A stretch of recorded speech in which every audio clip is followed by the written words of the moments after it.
वालेकुम, welcome to PSX power lunch. और IMF की तरफ से एक नॉर्ड जी $1.2 बिलियन हमें मौसूल हो रहे हैं और IMF ने अप्रूव कर दिया ये ट्रांच। तो कल की जो पॉजिटिविटी थी मार्केट के अंदर, आज वो कंटिन्यूएशन में तब्दील होती हुई हमें नजर आ रही है फिलहाल। लेकिन इंडेक्स अभी ऑल टाइम हाई के करीब ट्रेड कर रहा है, तो उसके लेकर क्या स्ट्रेटजीज हो सकती हैं और इसके अलावा जो आप लोगों के सवाल जो स्टॉक्स के बारे में आपने पूछे इंशाल्लाह वो भी डिस्कस करते हैं। मुइस, कैसे हैं आप? शुक्र अल्लाह का, फैन आप सुनाएं। अल्लाह का करम है। अच्छा, ये IMF ने अप्रूव कर दिए हैं पैसे और मार्केट में थोड़ा सा हम कॉन्फिडेंस उसकी वजह से देख भी रहे हैं। कुछ पॉइंट्स यहाँ पे प्लस हैं, सेक्टर वाइज भी अगर हम देखें तो स्टॉक्स यहाँ पे प्लस हैं।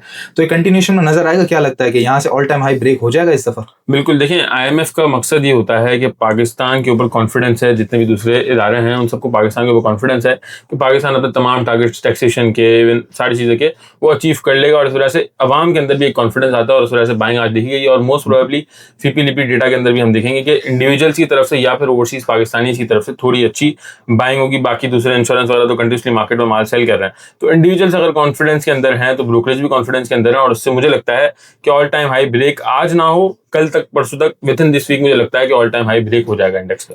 अच्छा, ठीक है। ऑल टाइम हाई आप कह रहे हैं कि इस वीक के अंदर कहीं ना कहीं ब्रेक होता हुआ नजर आएगा, तो उस हिसाब से फिर स्ट्रेटजी क्या रखनी चाहिए, नियर ऑल टाइम हाई या उसके बाद? देखिए, मैंने पहले भी बताया था ऑयल सेक्टर मुझे अच्छा लगता है, बहुत स्ट्रांग है, अच्छा गेन दिया, अभी सेटल हो रहा है। क्योंकि हम हमेशा बात करते हैं कि करेक्शन फेज ही होता है कि जब एक शेयर ने 5% 10% का परफॉर्मेंस दिखा दी, 10% बढ़ गया, तो वहां से 2-3% नीचे आएगा, उसके बाद भी रकेन चलेगा। इस तरह से चलता है। अगर वन टाइम चलता रहेगा तो एक बबल बन जाएगा, और जब बबल फटता है तो फिर बहुत ज्यादा तेजी से नीचे आती है, लॉस होते हैं लोगों को। तो इस वजह से करेक्शन होना एक अच्छी बात होती है। तो ऑयल सेक्टर अभी थोड़ा चला है, बैंकिंग पहले चल रहा था, उसके बाद स्टॉप आया, लेकिन अब मुझे लगता है कि बैंकिंग सेक्टर में भी अच्छी परफॉर्मेंस देखी जाएगी हमें सूनर और later within this week. और ऑयल सेक्टर भी अच्छा सपोर्ट करेगा, साथ में फर्टिलाइजर सेक्टर, उसकी सेल्स की भी तमाम तरफ बातें चल रही हैं, तो फर्टिलाइजर सेक्टर भी मुझे लगता है कि थोड़ा बेहतर परफॉर्म करेगा मार्केट के अंदर। तो ये 3 सेक्टर हैं मेन जो कि इंडेक्स को पुश करते हैं। और साथ में जो दूसरे सेक्टर है जिनका इंडेक्स के अंदर इतने पॉइंट्स नहीं आते, जैसे कि फार्मा सेक्टर है, मुझे लगता है कि थोड़ी बहुत परफॉर्मेंस फार्मा सेक्टर में आने लग जाएगी।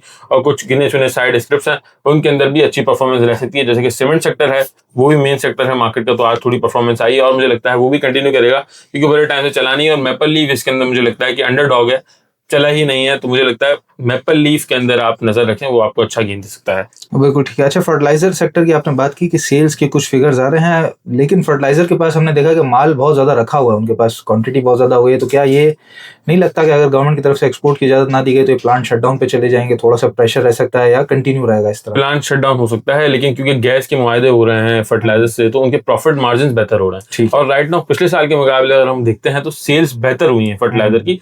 तो इसका इम्पैक्ट ऑब्वियसली हम जो अवाम है, जो लोग हैं, वो ये देखते हैं कि पिछले साल इतनी अर्निंग थी, इस साल इतनी अर्निंग आई है, तो ग्रोथ कितनी आई है पिछले साल के मुकाबले।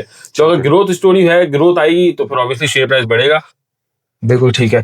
अच्छा, फॉरेनर्स मार्केट से गायब है, हम उसकी बाइंग उतनी देखते भी नहीं है। आपने कहा कि IMF आ जाता है तो कॉन्फिडेंस मार्केटों के अंदर उस तरह आता है, तो क्या अब फॉरेनर को कॉन्फिडेंस आएगा? क्योंकि कंटिन्यू खैर IMF प्रोग्राम में तो हम चल ही रहे, लेकिन इसके बाद भी जो हमारी मईशत जिस तरह चली है पहले और अब जो IMF का नोड है, उसके बाद आप क्या समझते हैं, कुछ फॉरेनर्स की इंजेक्शन हो सकती है? देखिए, मार्केट जब सेटल्ड हो जाती है ना, जब प्रॉपर एक अप ट्रेंड के अंदर आ जाती है ना, तब फॉरेनर्स की बाइंग आती है। आपने पहले भी देखा होगा कि जब इंडेक्स बिल्कुल ही लो पर होता है तब बाइंग नहीं आती, थोड़ा सेटल होना शुरू होता है ना, उसके बाद बाइंग आती है। और बड़े बड़े सेक्टर्स के अंदर जो इंडेक्स के होते हैं उनके अंदर बाइंग आती है। तो बिल्कुल मार्केट जस्ट सेट हो जाएगी जैसे ही विद इन वीक और 2 वीक्स, उसके बाद बाइंग हम देखेंगे मार्केट के अंदर फॉरेन इन्वेस्टर्स की भी। बिल्कुल ठीक है जी। ये चले, मार्केट की ये तो बात हो गई। अब सवालात कुछ लोगों के ले लेते हैं। उसमें एक साहब ने पूछा था कि अगर कोई स्टॉक शरिया है और फिर हम देखते हैं हर 6 महीने में रिकॉम्पोजिशन होती है, तो वो शरिया से अगर नॉन शरिया हो जाए तो फिर उस वक्त क्या स्ट्रेटजी अपनानी चाहिए, किस तरह काम? उस वक्त आपके पास शेयर हैं, आपने जब शरिया था तब लिया था, और आपकी नीयत मैटर करती है इसके अंदर मेरे ख्याल से। तो आप शेयर रखिए ना, जब आपको सेल करनी हो, जब आपको टारगेट है तब आप सेल करें, कोई मुश्किल वाली बात नहीं। अच्छा, कोई इसके अंदर प्रॉब्लम नहीं होगा, वो आसानी से बिक जाएगा उसके अंदर। बिल्कुल ठीक है। अच्छा, शॉर्ट टर्म ट्रेड, स्विंग या लॉन्ग टर्म ट्रेड? एक इंसान है, उसके पास वक्त अवेलेबल है, टाइम है, वो मार्केट को देख भी सकता है, तो इन तीनों में से उसके लिए क्या बेहतर रहेगा? या वो शॉर्ट टर्म करे, या ट्रेडिंग स्विंग करे, या फिर लॉन्ग टर्म इन्वेस्टमेंट की तरफ जाए? क्या बेहतर रहता है? देखिए, टाइम तो सब निकाल लेते हैं, मेंटेलिटी का फर्क होता है। अगर आपके अंदर सब्र है थोड़ा, मतलब थोड़ा सब्र, तो आप स्विंग करें। स्विंग मेरे ख्याल से मैक्सिमम रिटर्न आपको प्रोवाइड कर देगी अगर आप अच्छे शेयर्स के अंदर स्विंग करते हैं। लॉन्ग टर्म इन्वेस्टमेंट तो फिर उसके लिए आपको वक्त की नीड ही नहीं है, आपने बस पैसा डालना है और भूल जाना है। और ट्रेडिंग के अंदर आपका जो है ना, बहुत ही मेंटली स्ट्रांग होना चाहिए आपको। आपका अपने इमोशंस पे कंट्रोल होगा तो ही आप ट्रेड कर सकते हैं, उसके बगैर ट्रेड नहीं कर सकेंगे। मतलब जो आपने टारगेट या जो स्टॉप लॉस आपने बांधा हुआ है, लिखा हुआ है, वो एग्जीक्यूट करेंगे तो फिर आप ट्रेडर बन सकते हैं, ट्रू ट्रेडिंग कर लें। बिल्कुल ठीक है, मतलब कि स्विंग ज्यादा बेहतर है। स्विंग बेहतर है, बिल्कुल सही है।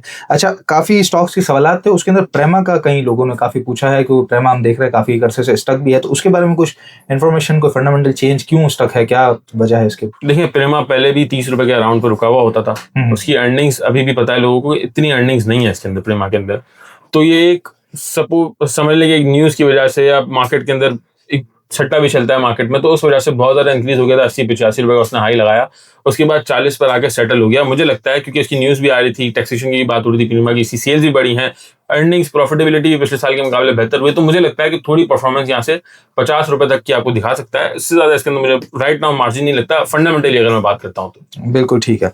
अच्छा, आज स्टॉक ऑफ द डे हम डिस्कस कर लेते हैं दी ऑर्गेनिक मुगल इंडस्ट्रीज मूवीज। जी जी, ये अभी पिछले दिनों करीबन 80 रुपए के करीब ट्रेड कर रहा था। One of the best company हम इसके देखते भी हैं और इंजीनियरिंग सेक्टर के अंदर, बट 90-94 के करीब आके थोड़ा सा फंस भी जाता है। कोई खास पिछले काफी वक्त से हमने देखा कि कोई ऐसी मटेरियल इन्फॉर्मेशन या कंपनी के रिलेटेड कोई इन्फॉर्मेशन भी हमारे सामने नहीं आई। तो इसके बारे में क्या कहते हैं, किस तरह की कंपनी है, क्या परफॉर्मेंस रही है और आगे किस तरह परफॉर्म कर सकती है? देखिए कंपनी तो मेरे ख्याल से बहुत ही अच्छी है। आज से 3 साल पहले की मैं बात करता हूँ तो 16 रुपए की अर्निंग थी एनुअली। ओके। उसके बाद 10 रुपए की हो गई, फिर 5 रुपए की, फिर 4 रुपए की, फिर लास्ट ईयर मतलब इस साल नहीं, पिछले साल 2000 फिस्कल ईयर 24-25 के एंड में 2 रुपए 80 पैसे की अर्निंग आई है पूरे साल की। मतलब इतनी बड़ी कंपनी, अच्छी कंपनी, उसकी सिर्फ और सिर्फ 2 रुपए 80 पैसे अर्निंग आई है, क्योंकि उधार वगैरह होता है कंपनी के ऊपर और इंटरेस्ट रेट ज्यादा था।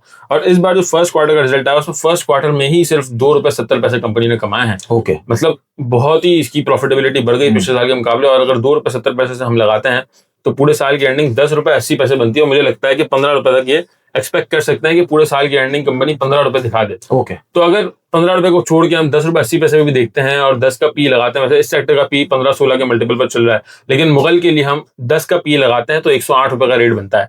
अब दूसरी बात ये कि मार्केट क्योंकि 170 से वापस आई तो ये भी 90-94 से वापस आया, 80 रुपए तक वहां पर इसने सेटल किया, माल जमा हुआ, अच्छी खासी लोगों ने बाइंग की, इन्वेस्टर्स ने, ट्रेडर्स ने बाइंग की। और अब यहाँ पर ट्रेडर्स तो एग्जिट कर रहे हैं लेकिन इन्वेस्टर्स स्टिल लेके चल रहे हैं। और मुझे लगता है कि विद इन दिस वीक अगर मार्केट का ब्रेकआउट हो जाता है तो ये शेयर, ये सेक्टर भी सपोर्ट करने आएंगे। और जैसे कि सबको पता है कि जो अर्निंग्स वाले स्क्रिप्ट्स होते हैं वही पहले चलना शुरू करते थे। तो मुगल मुझे लगता है कि 108 के टारगेट के लिए या 110 के टारगेट के लिए आप रख सकते हैं। विद इन अ मंथ और 2 मंथ्स आपका टारगेट अचीव हो जाएगा। 20% टारगेट जो है आपको गेन मिल जाएगा इसके अंदर। बिल्कुल ठीक है जी। मुगल के अंदर 20% मजीद यहाँ से जगह फंडामेंटली नजर आती है। और आप लोगों के कौन कौन से स्टॉक हैं, जिस तरीके से मैंने आपसे कल भी कहा था कि कौन से सेक्टर्स हैं जिनके बारे में आप पूछना चाहते हैं कि सेक्टर के बारे में आपको बताया जाए, तो इंशाल्लाह ताला वो भी फर्दन हम आपको इसी तरह पावर लंच में बताते रहेंगे। अपना बहुत ख्याल रखिएगा। हमारी जो भी सर्विसेज आपने लेनी हो डिस्क्रिप्शन बॉक्स में याद रहेगा आपको के नंबर हमारे मौजूद होते हैं, आप राब्ता करके हमारी टीम के साथ जुड़ सकते हैं। इंशाल्लाह नेक्स्ट वीडियो में आप लोगों से मुलाकात होती है। अपना बहुत ख्याल रखिएगा। अल्लाह हाफ़िज़।